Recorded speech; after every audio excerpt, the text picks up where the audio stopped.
Welcome to another Baka commentary. In this video will be my very late analysis / impression of the RX 9700 XT launch and the RX 9700 launch. So, AMD, first off, finally launched the much anticipated RX 9700 XT. It launched with massive success with the reviewers, as it's known as the best value mid-end graphics card, which resulted in a massive demand on launch, both in the very DIY space and in pre-built. There was good amount of demand, but since mindshare isn't as strong in the pre-built and in the pre-built space, it was like most of it.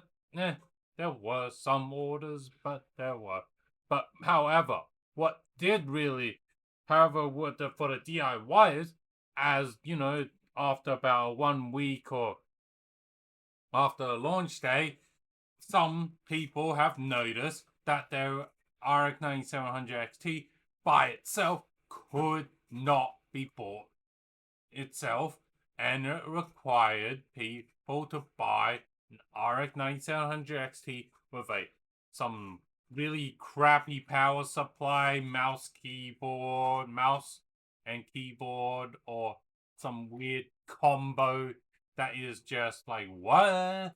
Because those retailers, like Newegg and quite a few other retailers, are like, hey, yeah, we have these dead inventory and we have a lot of, the popular graphics products that needs to move. Guess what? How about we force people to bundle them and buy the really popular product with a bundle? And again, for a lot of Newegg and a lot of retailers that have engaged with these practices, community was kind of very pissed at them. And for some, they were able to get away with it. For some, they just couldn't get away with it. The reason why RX 9700 XT was a very popular graphics card is because 1440p with art ray tracing turned on, reasonable setting, it was able to reach 60 FPS. And then for the people who's like 1440p, I do not care about ray tracing and what high refresh rate. Again, RX 9700 XT was very capable of guaranteed high refresh rate in most games that do optimize themselves for high refresh rate.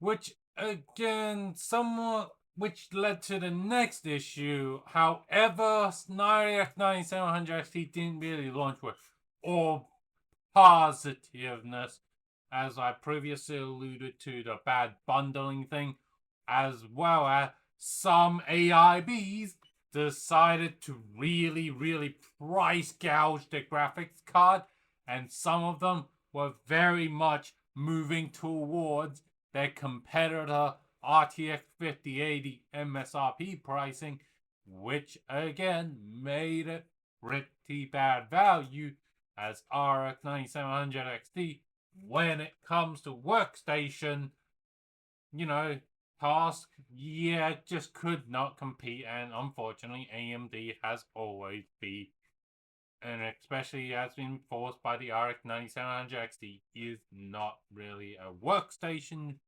or production GPU that you would go out and buy. And this graphics card's really just a king of game, made for gaming, and maybe it can do other stuff other than gaming and display. It's not the greatest at doing other things, which again their competitors do the best at.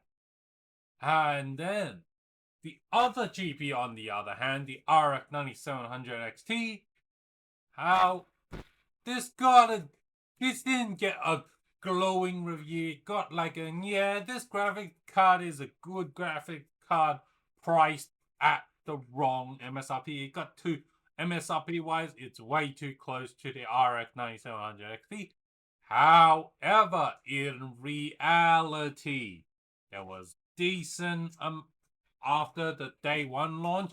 The gap between the RX 9700 and the XT variant got pretty big.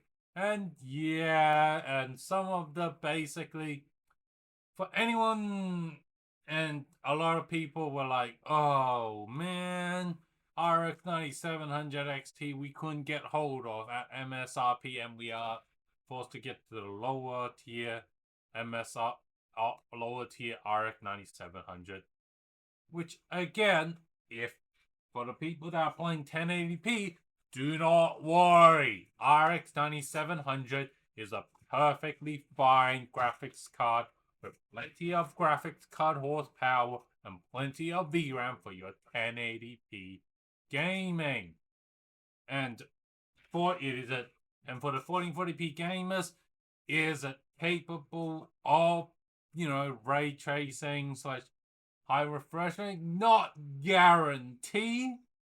And same thing with 1080p ray tracing. It seems again kind of doesn't have the ray tracing for it. But yeah. However, again, when it's comparing against the RTX 5070, RX 9700 XT crushes it and beats it with a mile. Which again, yet again, AMD again managed to fumble it with kind of the MSRP pricing, but the market for some reason saved it. Since the RX 9700, you were able to kind of very, very easily get a MSRP model, and or if you are willing to go, specific like small compact, or for some reason you want thicker, really silent, really thick AIB cards, yeah, and that were inching towards the 98700 XT pricing. MSRP, you were able to buy a card, any card you want. Overall, yeah, RX 9700 XT was a mediocre launch. Nothing great, nothing bad. Since their competitor of the RX 9700 XT was dog. In conclusion, for AMD, they did the best out of a bad situation where the mass market had massive demand, and basically there was no way for AMD to be like, we stockpile inventory and still be able to satisfy the market, thanks to the competitor, Nvidia and Intel kind of fumbling the bag, but releasing very, very small amount of them as one, which has resulted in the GPU market really having this perception of fake MSRP or fake recommended retail price RRP, and that has enabled the supply chain to be price gouging. Anyway, guys,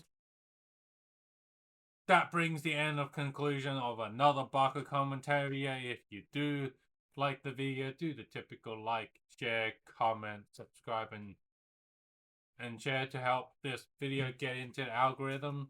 And I'll see you guys in the next video. Also, for any of my active viewers of my channel, you're wondering why I haven't uploaded for the 3 weeks. Yikes, right? Sorry, I was on the go and don't really have an on the go setup and could not really record or even do a lot of stuff, as I was kind of busy with all post IRL stuff and didn't really have enough time to do really scripting for the video. And again, hopefully I will go back to normal production schedule again. Anyway, that's it again. Thank you for being an active viewer of Baka Commentary Review. And as always, I will see you in the next video again.